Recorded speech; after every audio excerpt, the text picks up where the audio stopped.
I never thought I'd be the kind of person to order a DNA test for my aunt as a birthday gift. But when you've watched someone systematically dismantle what should have been your future for over a decade, you get creative. My name is Emma Sullivan, and until 3 years ago, I believed my grandfather's estate had simply been modest, that the small inheritance I received after his death was all there was. My parents always told me Grandpa Sullivan had been generous but practical. He wasn't a wealthy man, they'd say. But then again, they weren't around to see what happened after they died. I was 19 when I lost both my parents in a car accident.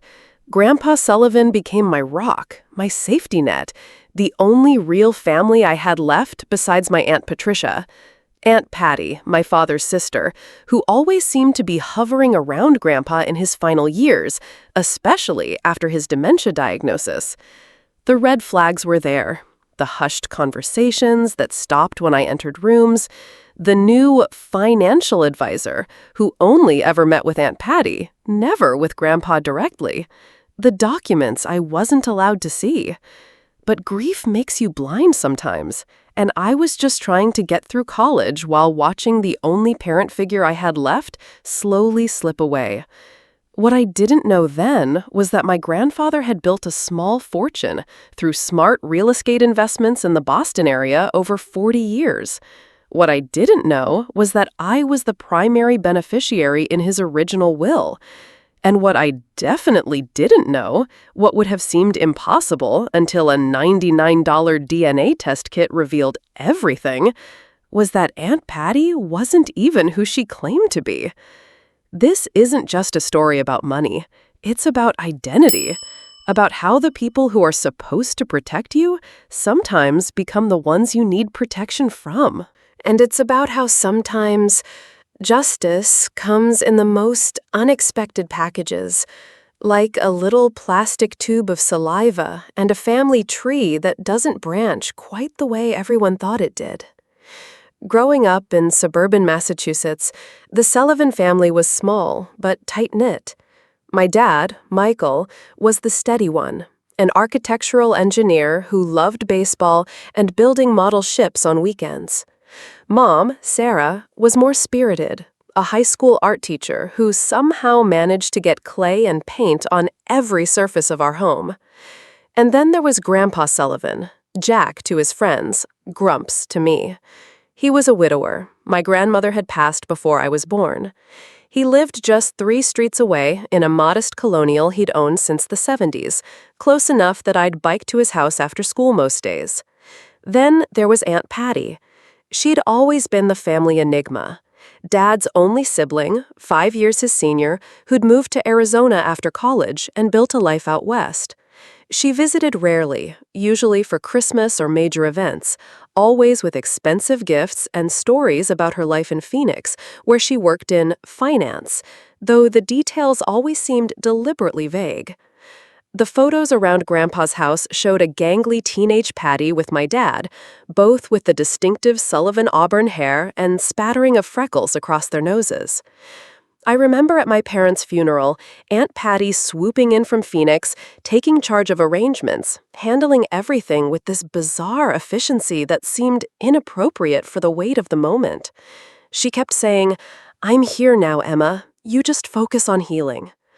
Within 2 weeks, she'd taken a leave of absence from her job and moved into Grandpa's house temporarily to help care for both him and me. The leave of absence eventually became a remote work arrangement, and temporary became, well, permanent.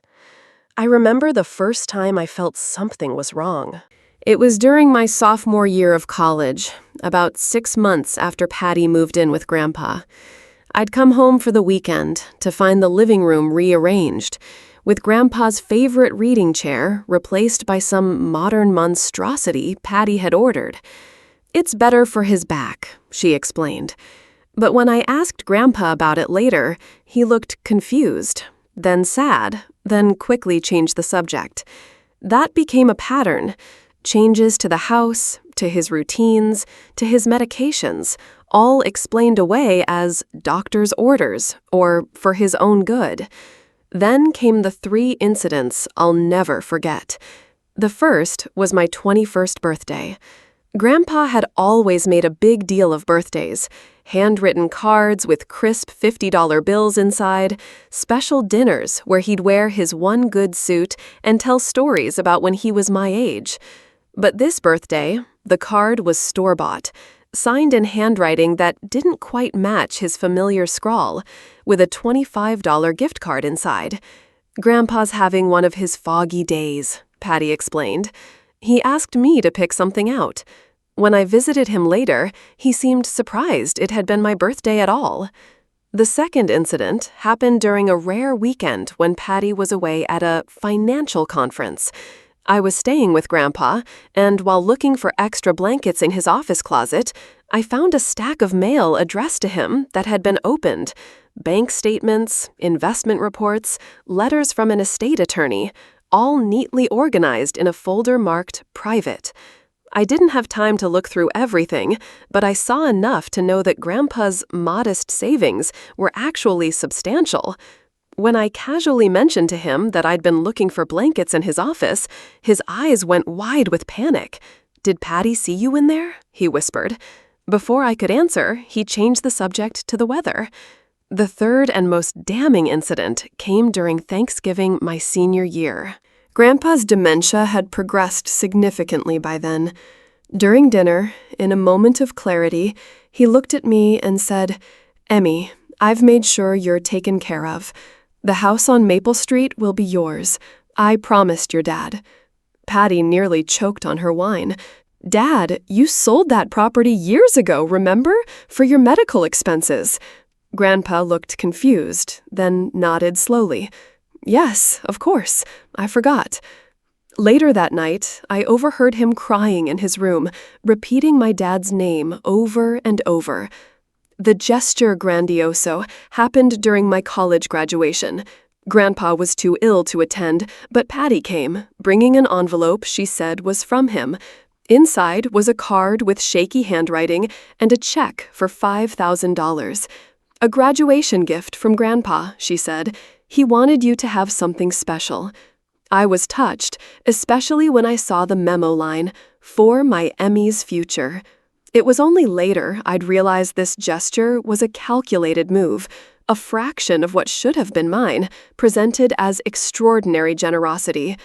By the time Grandpa died 3 months after my graduation, Patty had fully embedded herself in every aspect of his life. She had power of attorney, was the sole executor of his will, and somehow had become the primary beneficiary of his estate. The reading of the will was brief and devastating. I received $20,000 and some family photos. Patty received everything else: the house, the investments, all of it. The attorney, someone I'd never met before, explained that Grandpa had updated his will 2 years prior, concerned about my youth and inexperience with money. When I asked to see the previous versions of the will, I was told they weren't available. What no one knew, what would become the family's darkest secret, was something I discovered by accident 6 months after Grandpa's death. While helping Patty clear out his home office, she was planning to sell the house, I found an old family Bible tucked behind some engineering textbooks. Inside were family records, birth certificates, and a faded newspaper clipping about an infant abduction case from 1968, with a photo of a baby that looked remarkably like my father's baby pictures. Tucked inside was a handwritten letter from my grandmother to my grandfather, dated just before her death, mentioning the truth about Patricia and how she must never know. When Patty caught me with the Bible, she snatched it away, insisting it was just sentimental junk she'd take care of. The Bible and its contents disappeared. When I mentioned it again weeks later, she claimed she'd donated it to a church. But by then, the seed of doubt was planted. Who exactly was Aunt Patty? And what did my grandmother mean in that letter? Fast forward 2 years after Grandpa's death. I'd been working as a graphic designer at a small firm in Boston, living in a cramped apartment with 2 roommates, still trying to make sense of how my family legacy had slipped away. I'd consulted with a lawyer about the will, but without evidence of coercion or fraud, there wasn't much I could do.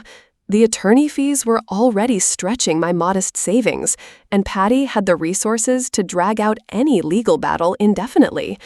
Meanwhile, she'd sold Grandpa's house for a substantial profit and moved into a luxury condo in downtown Boston, suddenly very interested in reconnecting with her East Coast roots. During this time, my cousin Tyler, Patty's son from a brief marriage in her 30s, reached out to me. We'd never been close growing up since they lived in Arizona, but he'd moved to New York for work and suggested we meet up. Unlike his mother, Tyler was easygoing and transparent. Over drinks in a Manhattan bar, he confided that he'd always felt like an outsider in his own family. "Mom never talks about her childhood," he said. "And whenever I asked about medical history for health forms, she'd get weirdly defensive. I don't even have baby pictures of her." That conversation with Tyler planted a seed in my mind. With the rise of consumer DNA testing, people were discovering family secrets left and right. What if? No, it seemed too dramatic, too soap opera-ish. But I couldn't shake the memory of that newspaper clipping, my grandmother's cryptic letter, and Patty's panicked reaction to my discovery. The perfect opportunity presented itself when Patty announced she was throwing herself a lavish 60th birthday party. A milestone celebration, she called it, renting out an expensive restaurant in Boston's North End and inviting what she referred to as the right people. Mostly financial connections, a few distant relatives, and me, almost as an afterthought. Tyler would be there too. In the weeks leading up to the party, Patty ramped up her performances of family devotion. She started a Sullivan family group chat, sharing old photos, notably, none from before she was about 5 years old. She called me weekly with performative concern about my career and dating life. She even suggested I move into her condo building. "There's a studio opening up on the 3rd floor. I could help with the down payment as a family investment." Each interaction felt calculated, especially when she began dropping hints about a special announcement she planned to make at her birthday celebration. Tyler texted me his suspicion. "I think she's rewriting her will. She keeps talking about securing the family legacy, whatever that means." The morning of Patty's birthday, I stopped by a pharmacy and purchased a DNA test kit, one of those Discover Your Ancestry and Health Traits packages that had become so popular. I wrapped it beautifully with an elaborate bow and heartfelt card about celebrating our shared Sullivan heritage. The plan was simple but risky. Present it to her at the party as a thoughtful gift, something she couldn't refuse without seeming suspicious in front of her guests. The party itself was exactly what you'd expect from Patty. Ostentatious displays of wealth barely disguised as class. Private room at Venezia's, top-shelf open bar, flowers flown in from somewhere exotic. She wore a designer dress that probably cost more than 3 months of my rent, and greeted each guest with the practiced charm of someone who'd spent a lifetime perfecting the art of being simultaneously welcoming and intimidating. I arrived intentionally late, giving her plenty of time to establish herself as the center of attention. Tyler met me at the door, visibly uncomfortable in a suit that looked borrowed. "She's in rare form tonight," he muttered. Already mentioned Grandpa Jack's modest means twice in her welcome speech. The tension built through dinner as Patty worked the room, table by table, accepting congratulations and dispensing carefully measured affection. I watched her performance with new eyes, noticing details I'd overlooked before. How different her mannerisms were from my father's. How her Sullivan-rid hair, now expertly colored, was a different shade than Dad's had been. How not a single story she told about her childhood included specific details that could be verified. After the main course, before dessert, Patty clinked her glass for attention. "Before we continue celebrating," she announced, "I wanted to share some news." The room quieted. As many of you know, I lost my brother and his wife tragically, then my dear father shortly after. As the last Sullivan of my generation, I've been thinking about legacy. She paused dramatically. Today, I'm announcing the establishment of the Sullivan Family Foundation, dedicated to supporting seniors with memory care needs, funded by my late father's estate. Murmurs of approval rippled through the room. I felt my face flush with anger. She was using Grandpa's money that should have been at least partially mine, to build a monument to herself, wrapped in false virtue. "How generous," someone called out. Patty smiled modestly. "It's what my father would have wanted," she replied. "Family was everything to him." That was my cue. I stood up, gift box in hand. "Speaking of family," I said, loud enough to cut through the congratulatory murmurs, "I have a special gift for the birthday girl." All eyes turned to me as I approached Patty, whose smile had frozen in place. I presented the box with exaggerated enthusiasm. "Aunt Patty, you've talked so much about our Sullivan heritage lately.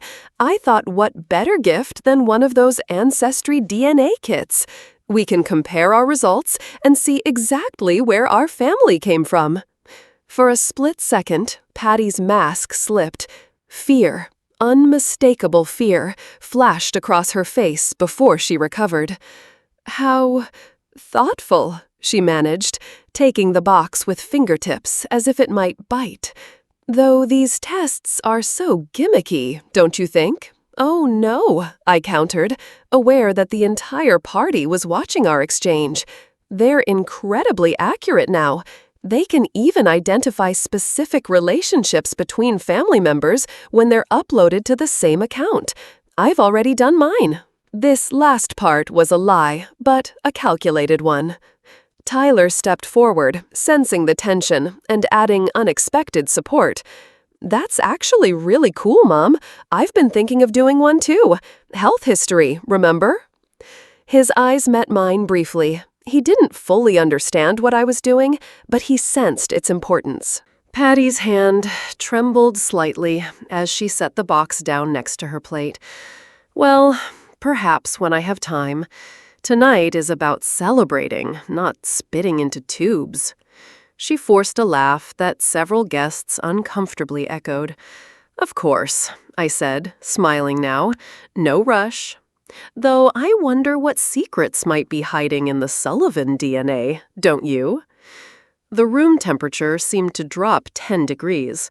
Patty's financial advisor, the same man who had suddenly appeared during Grandpa's final years, cleared his throat loudly.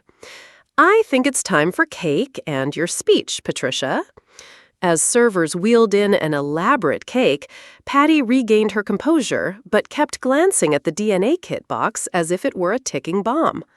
Throughout the rest of the evening, I noticed her drinking more heavily than usual, her carefully constructed facade beginning to show cracks. She avoided me entirely, and when Tyler mentioned how thoughtful my gift was, she snapped at him to drop the subject. The party wound down around midnight.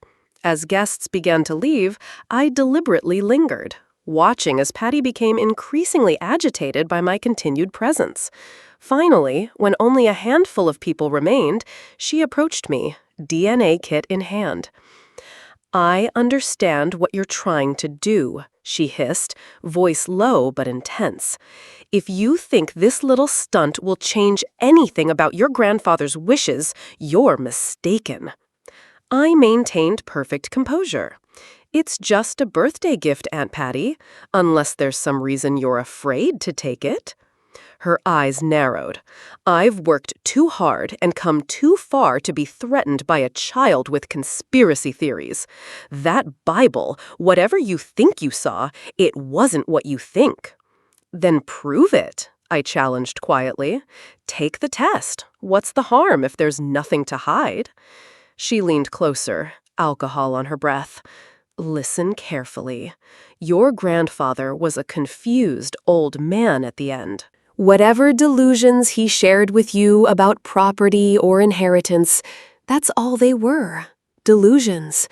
I have the legal documents. I have the power. Don't push this, Emma. Some doors are better left closed. With that, she thrust the DNA kit back into my hands and walked away, calling loudly for her coat and making a show of thanking the restaurant staff. As she left, I noticed she'd left her designer purse at the table. Tyler was helping the last guests find their jackets, and the staff was busy clearing dishes. Without really planning it, I stepped to the table and glanced inside her open purse.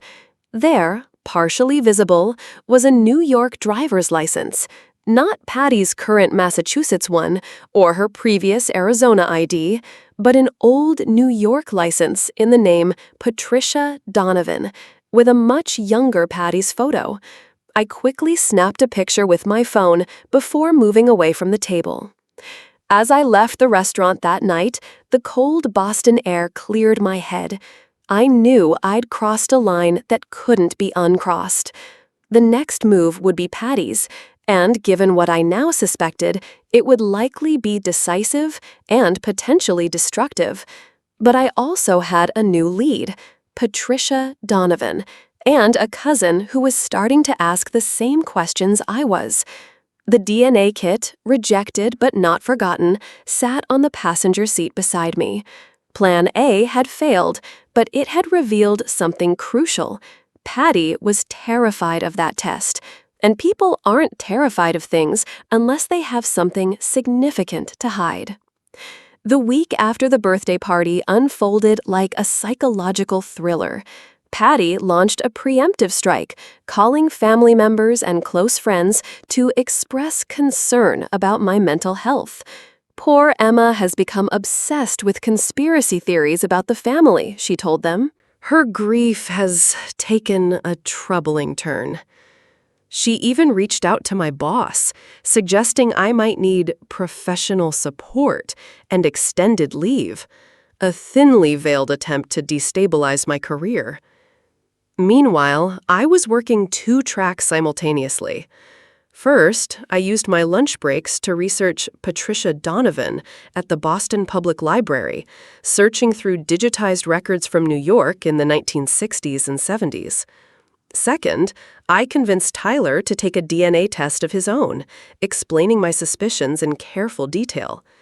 If she's really your biological mother, there's no harm done, I told him. But if not, don't you want to know who you really are? 10 days after the party, I found what I was looking for. A small obituary from a 1973 Albany newspaper mentioning the death of 17-year-old Patricia Donovan in a car accident. Her parents, Robert and Helen Donovan, survived her. The photo was grainy but unmistakable. It showed the same woman whose ID I'd glimpsed in Patty's purse, the woman who was supposedly my aunt, but who had died decades ago. The same day, Tyler called with news of his own. I did some digging in Mom's storage unit while she was at her spa appointment, he said, voice tight with anxiety. There's a lockbox with documents. Emma, she has 2 birth certificates, one for Patricia Sullivan and another for Patricia Donovan with different birth dates. And I found adoption papers for me, but they're weird. They list her as Patricia Donovan, but the dates don't make sense. And there's something else. Old newspaper clippings about missing children from the 60s and 70s, dozens of them, all carefully preserved. We agreed to meet that weekend at my apartment to compare findings. Tyler would bring copies of everything he'd found. I'd prepare a complete timeline of events. But we never got the chance. The next morning, I received a certified letter from an attorney representing Patricia Sullivan, demanding I cease all harassment, defamation, and invasion of privacy or face legal action. Attached was a restraining order prohibiting me from contacting Patty or coming within 500 feet of her residence. That was when I knew I had to accelerate my plan. If she was willing to get legal authorities involved, the next step might be worse. I called Tyler, who was shaken by developments but still committed to discovering the truth. "I'm meeting with her financial advisor tomorrow," he said, "supposedly to discuss my trust fund. I'll see what I can find out." That meeting proved to be the catalyst for everything that followed. The advisor, believing Tyler was fully aligned with Patty's interests, revealed that she was in the process of liquidating several of Grandpa's investment accounts and transferring the funds offshore. "Your mother wants to ensure these assets are protected from potential claimants," he explained. When Tyler asked about the Sullivan Family Foundation, the advisor looked confused. "What foundation?" Armed with this information and everything else we'd gathered, I made a decision. Patty was hosting a charitable luncheon the following Saturday, a networking event for Boston's elite where she would be showcasing her newfound philanthropy. According to Tyler, who was expected to attend, she planned to announce substantial donations to several memory care facilities, further cementing her false narrative about honoring Grandpa's legacy. I spent the intervening days preparing meticulously.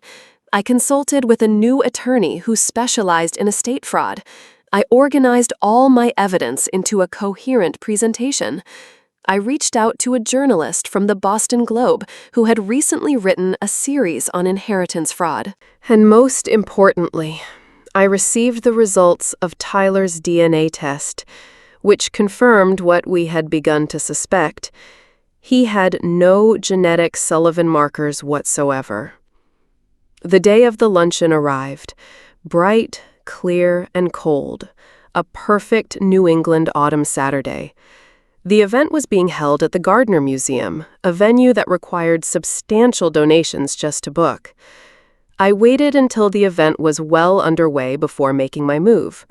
Dressed professionally and projecting confidence I didn't entirely feel, I walked past the check-in table by pretending to take an urgent phone call, flashing the name badge I'd created that mimicked the style of the actual event badges. Inside, approximately 60 people were mingling among priceless artworks, sipping champagne and networking. Patty stood at the center of the main courtyard, resplendent in an emerald green suit, holding court with several elderly men who appeared to be potential donors. Tyler spotted me immediately, eyes widening in alarm before he composed himself and casually moved toward the small podium that had been set up for speeches. I positioned myself near the back of the gathering, heart pounding but resolve firm. Right on schedule, a museum director tapped a microphone and welcomed everyone, then introduced our generous benefactor, Patricia Sullivan. Applause rippled through the space as Patty took the podium, the picture of philanthropic grace. "Thank you all for coming today," she began. "As many of you know, I recently established the Sullivan Family Foundation in honor of my late father, Jack Sullivan." She went on to describe Grandpa's modest but meaningful life and her commitment to extending his legacy through charitable works. Today, I'm pleased to announce our first major initiative, a $3 million grant program for dementia research and care facilities throughout Massachusetts. More applause. I caught Tyler's eye across the room. He gave an imperceptible nod. It was time. As Patty continued her speech, I moved purposefully toward the front of the gathering. The Globe journalist I'd contacted, positioned near a side entrance, recognized me and readied her phone to record. I waited for Patty to finish her current sentence about family values before I spoke, my voice clear and steady. "Excuse me, Miss Donovan, or should I say, whoever you really are, but I have some questions about the Sullivan Family Foundation and my grandfather's estate." The room went silent. Patty froze, microphone still in hand, her face a mask of shock quickly transitioning to fury. "Security," she called, attempting to maintain composure. "We have an uninvited guest." "Actually," I continued, moving closer, "I think your guests deserve to know where the money for this foundation really comes from. It comes from my inheritance, stolen through manipulated legal documents while my grandfather suffered from dementia. Murmurs spread through the crowd. The museum director looked panicked, glancing between Patty and me. "This is ridiculous," Patty hissed into the microphone. "This young woman has been troubled since her parents' deaths. Please, someone escort her out." 2 security guards moved toward me, but Tyler stepped forward. "Wait, I think we should hear what she has to say. After all, this is about our family." Patty's eyes widened at this betrayal. "Tyler, don't." But I was already reaching into my bag, pulling out a folder of documents. "I have here a copy of my grandfather's original will from 5 years ago, naming me as his primary beneficiary." I held up the paper. "I also have documentation showing how this will was changed after his dementia diagnosis, with only Patty and her financial advisor as witnesses." The security guards hesitated, unsure how to proceed with what was clearly becoming a family dispute rather than a security issue. "More importantly," I continued, "I have evidence that the woman calling herself Patricia Sullivan is not who she claims to be." I produced the photocopied obituary. "The real Patricia Sullivan died in 1973. This woman stole her identity." Gasps rippled through the room. Patty's carefully applied makeup couldn't hide the blood draining from her face. "That's absurd," she sputtered. This is a malicious—" "We have DNA evidence," Tyler interjected, moving to stand beside me. "I took a test. I have 0 Sullivan genetic markers. None. I'm not biologically related to the Sullivan family at all." A wealthy-looking older woman in the front row stood up. "Patricia, what is going on here?" Patty's composure cracked entirely.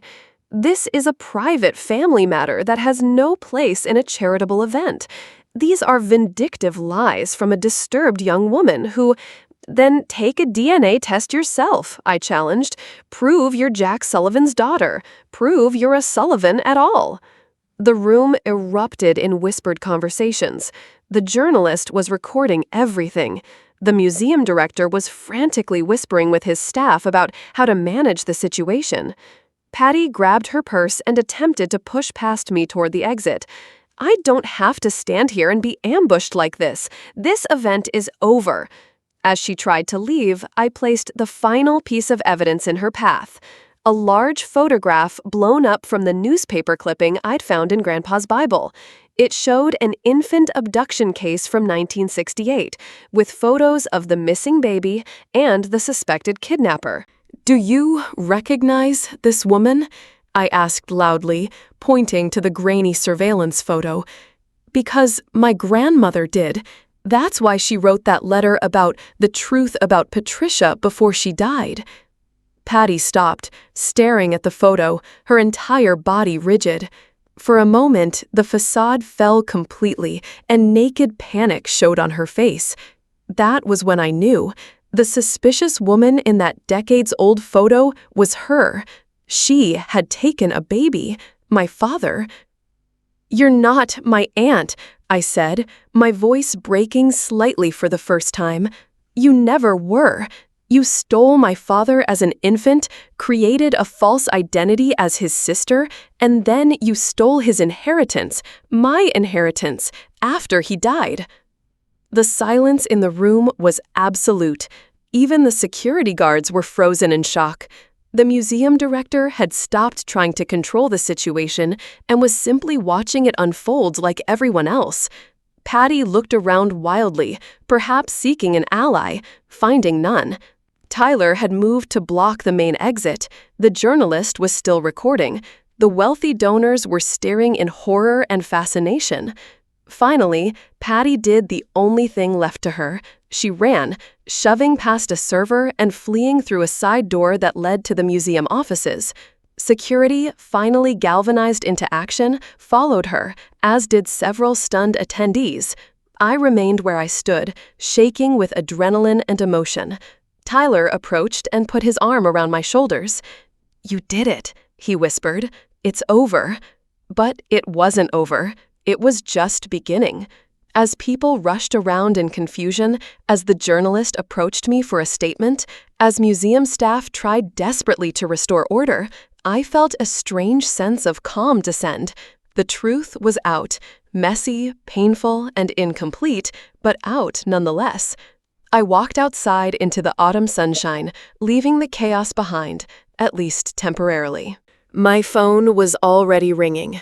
My attorney, calling to tell me that Patty had been stopped by security in the parking garage. Police were on their way. The foundation announcement was shattered. The carefully constructed lie of the past 40 years was finally, irrevocably exposed. The aftermath of what the Boston Globe would call the Sullivan inheritance scandal unfolded with the relentless momentum of an avalanche. Patty, whose real name turned out to be Margaret Ellen Donahue, was taken into custody that afternoon, not for the decades-old kidnapping, which had exceeded the statute of limitations, but for multiple counts of fraud, identity theft, elder abuse, and financial crimes. The first 48 hours were a blur of police statements, emergency court hearings, and media chaos. Security footage from the museum went viral, with millions of views across social platforms and Sullivan inheritance trending nationally. Distant relatives I'd never met called to offer support. Strangers sent messages claiming similar experiences with inheritance fraud. Talk shows debated the ethics of public confrontations and DNA testing. Through it all, Tyler remained by my side, as shocked and disoriented as I was by the revelations about the woman he'd believed was his mother. "I always felt something was off," he confessed, as we sat in my attorney's office waiting for yet another meeting. "But I never imagined this, that she kidnapped your dad, that my whole life has been built on her lies."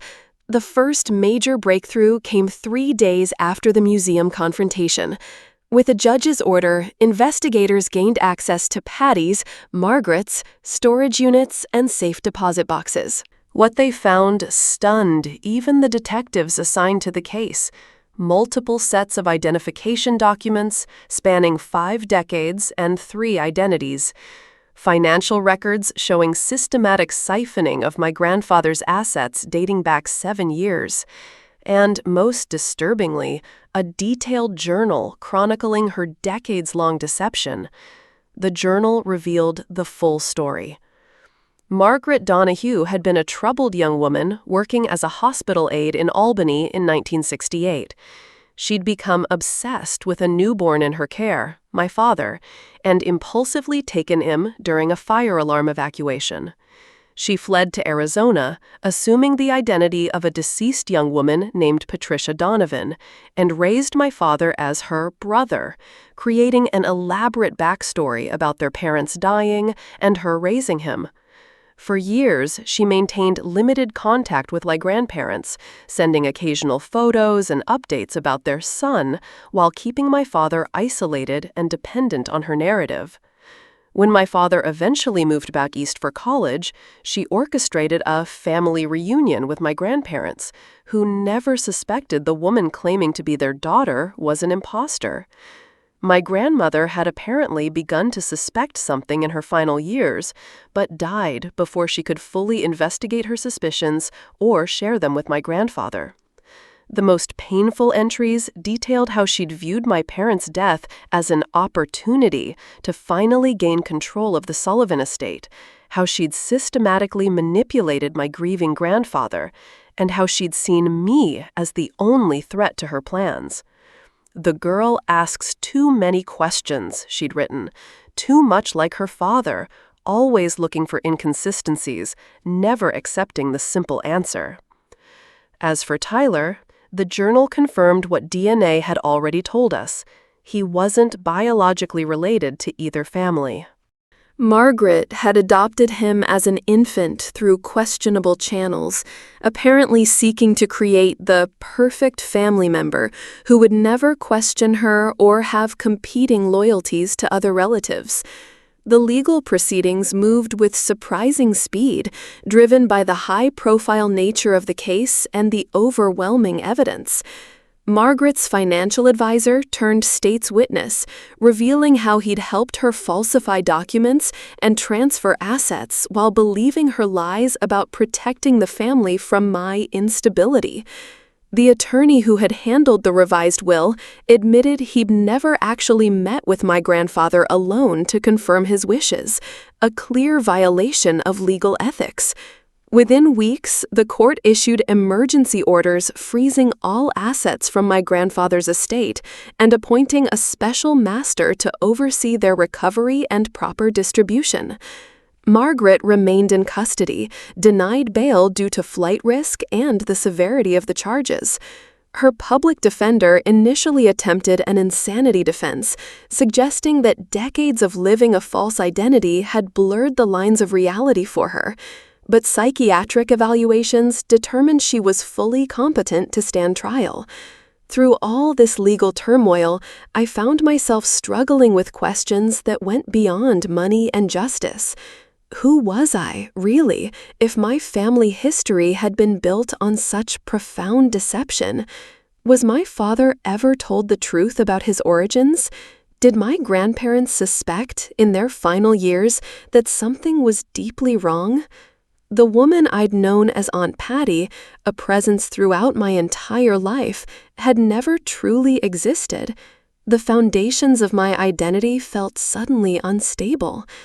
6 weeks after the confrontation, as winter settled over Boston, Tyler and I met at a quiet cafe near the harbor. We'd both been avoiding social situations, overwhelmed by the attention and questions, but had found unexpected comfort in each other's company. After all, who else could understand the peculiar grief of discovering your family wasn't your family at all? "I found my adoption records," Tyler said, stirring his coffee absently. "My birth mother was a teenager in Phoenix. She thought I was going to a proper adoption agency." He hesitated. "I've contacted her. We're meeting next month." "That's huge," I said. "Are you nervous?" "Terrified. But also, I need to know where I come from, who I am." He looked up at me. "Have you thought about looking for your father's birth family? Your real family?" The question had been haunting me for weeks. With modern DNA databases, it wouldn't be difficult. I had already received messages from several genetic relatives who had seen the news stories and recognized the DNA connection. "I'm not ready," I admitted. "It feels like betraying Grandpa and Dad somehow, even though they were victims too. Like I'd be saying they weren't my real family." Tyler nodded, understanding. "Family is complicated, more than blood." "The police found something else in Margaret's storage unit," I said after a moment. "My grandfather's real will, the original one from before his dementia. They authenticated it yesterday." "And?" Tyler leaned forward. "It left most of the estate to me, with provisions for his care if he became incapacitated.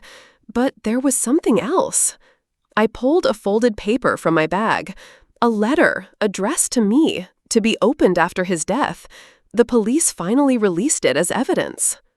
The letter, written in my grandfather's strong, steady hand from before his illness, spoke of his pride in me, his confidence that I would use my inheritance wisely, and his regret that he wouldn't see the woman I would become. But the final paragraph was what had broken me. "Emma, family is the greatest gift we have in this world. Your grandmother and I were blessed when Michael came into our lives, and doubly blessed when he brought Sarah home to us, and triply blessed when they gave us you. Never forget that love makes a family, not blood or names or legal documents.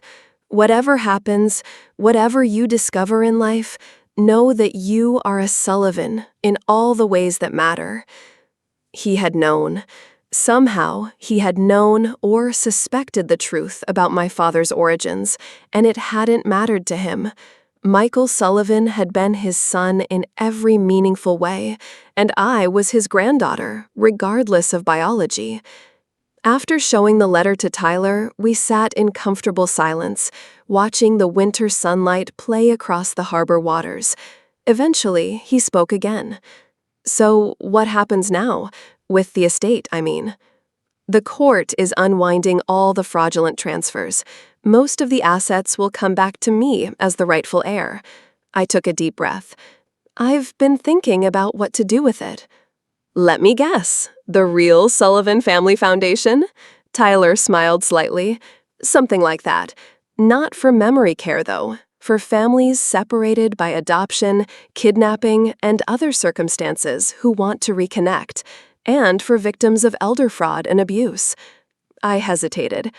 "I'd like you to be involved, if you want to be. You're as much a victim in all this as anyone." Tyler's eyes widened. "You'd still want me around? After everything?" "You're the only person who understands what this feels like. And besides," I added with a small smile, "we may not be cousins by blood, but we're definitely family by trauma." He laughed at that, a genuine laugh that seemed to surprise even him. "I'd be honored, though I think I need to figure out who Tyler really is first." "Fair enough."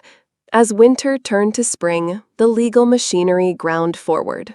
Margaret accepted a plea deal to avoid a trial, receiving a 15-year sentence with no possibility of parole for 10 years. The story gradually faded from headlines, replaced by newer scandals and outrages. The probate court officially recognized me as the rightful heir to my grandfather's estate, which, after Margaret's spending spree was accounted for, still amounted to substantial property holdings and investments. The unexpected twist came on a rainy April morning when my attorney called with news that the FBI had connected Margaret to 2 other suspected infant abductions from the late 1960s. Cold case detectives were reopening files, comparing her known movements with unsolved cases. For families who had spent decades wondering what happened to their children, there might finally be answers. By summer, I had established the Sullivan Family Justice Foundation with a mission focused on family reunification and protecting vulnerable elders. Tyler, after an emotional reunion with his birth mother in Arizona, joined as the foundation's outreach director. We purchased office space in my grandfather's old neighborhood, deliberately choosing a location close to the house where I'd spent so many afternoons with him. On what would have been Grandpa's 90th birthday, I finally decided it was time to reach out to my father's biological family. The DNA matches had identified his likely birth parents, a young couple from Albany who had reported their newborn son missing in 1968 and never given up hope of finding him. The father had passed away in 2010, but the mother, my biological grandmother, was still alive, living in a retirement community in Florida. I wrote her a careful letter, explaining who I was and what had happened, offering to connect if she wished, but understanding if it was too painful. 2 weeks later, I received a phone call from an 83-year-old woman named Eleanor, whose voice trembled as she said, "I've been waiting for this call for 57 years." We arranged to meet at her home in Sarasota. I brought photos of my father at different ages, his college diploma, his wedding photos, news clippings about his career achievements, evidence of the good life he had lived, even if under a false identity. Eleanor, surrounded by her other children and grandchildren, my biological aunts, uncles, and cousins, wept as she looked through them. "He looks just like his father," she kept saying, "just like David." They peppered me with questions about what kind of man my father had been, hungry for any details about the son and brother they had lost but never forgotten. I found myself sharing stories I hadn't thought about in years. Dad's terrible jokes, his passion for Red Sox baseball, his patience teaching me to ride a bike, his habit of singing off-key in the shower. "He was loved," I told Eleanor as she held my hand. "Every day of his life he was loved. By my grandparents, by my mother, by me. He never knew he was missing anything." "That's all I needed to hear," she whispered. "That's all I ever wanted to know." Before I left Florida, Eleanor gave me a small box containing a baby rattle, a tiny knitted hat, and a hospital bracelet reading Baby Boy Harrison. Items she had kept for nearly 6 decades, waiting for a reunion that never came in her son's lifetime, but had finally arrived through me. Back in Boston, I added these precious items to a new display in the Foundation's main office, a wall of reconnection featuring stories of families reunited after separation. Alongside them, I placed my grandfather's letter and a photo of him with my dad and me at my high school graduation, 3 generations of Sullivans, bound by love, if not by blood. Tyler found me there one evening, staring at the display. "Heavy thoughts?" he asked.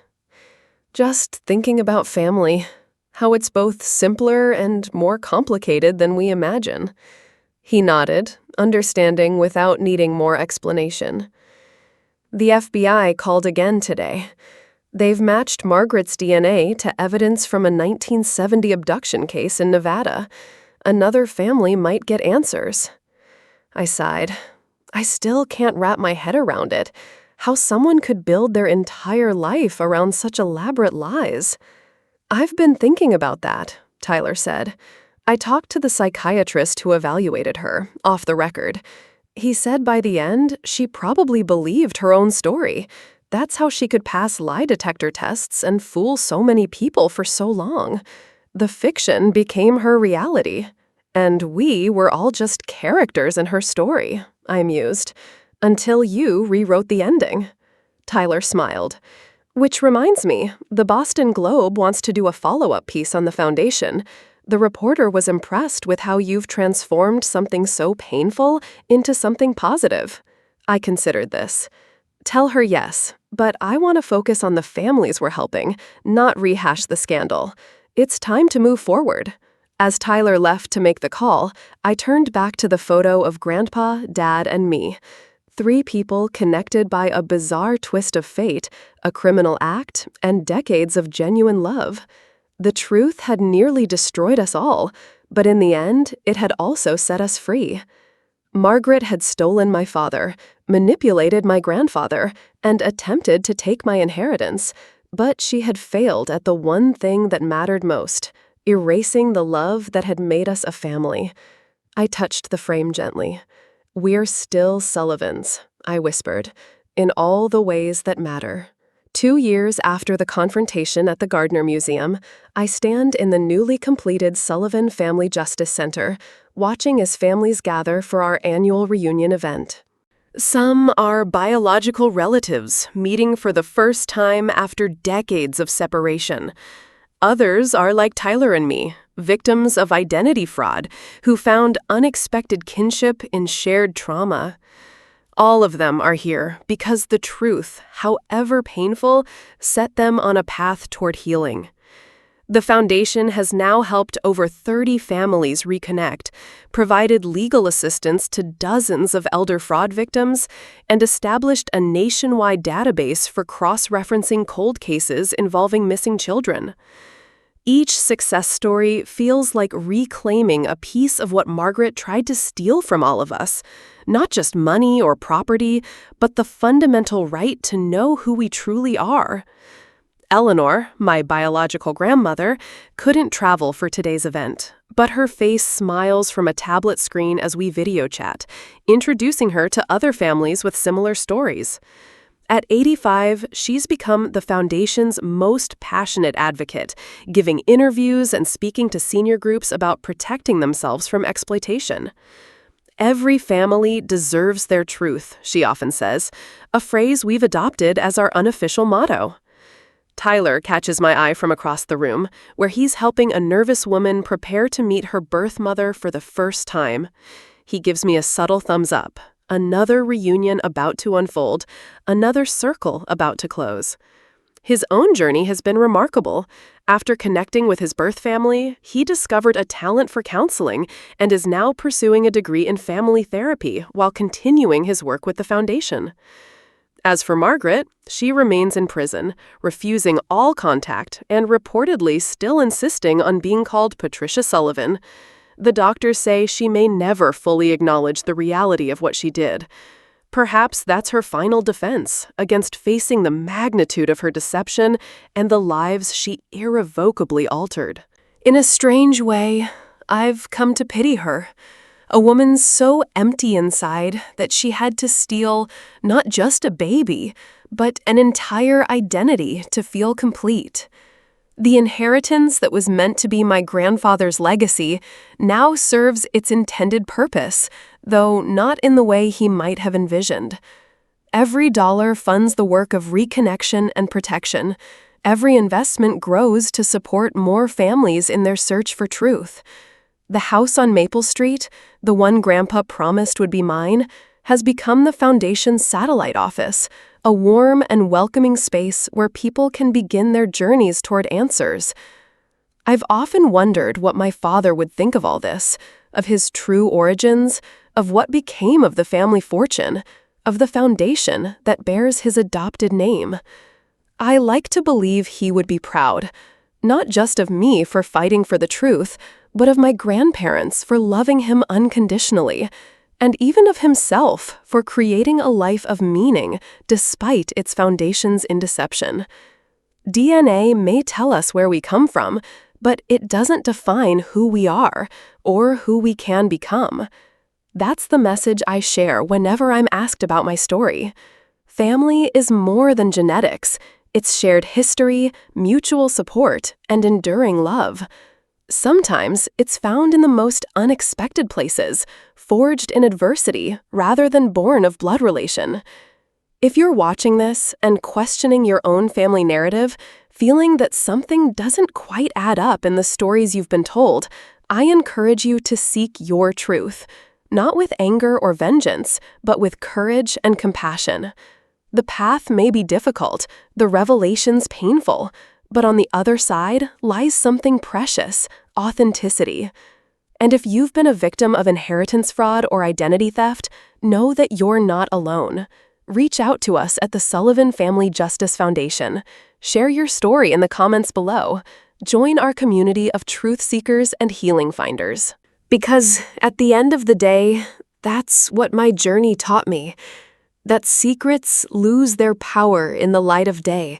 That justice comes in many forms, and that sometimes the greatest inheritance isn't money or property, but the simple, profound gift of knowing who you really are. Subscribe to hear more stories of family reconnection, and remember, every family deserves their truth, even yours, especially yours.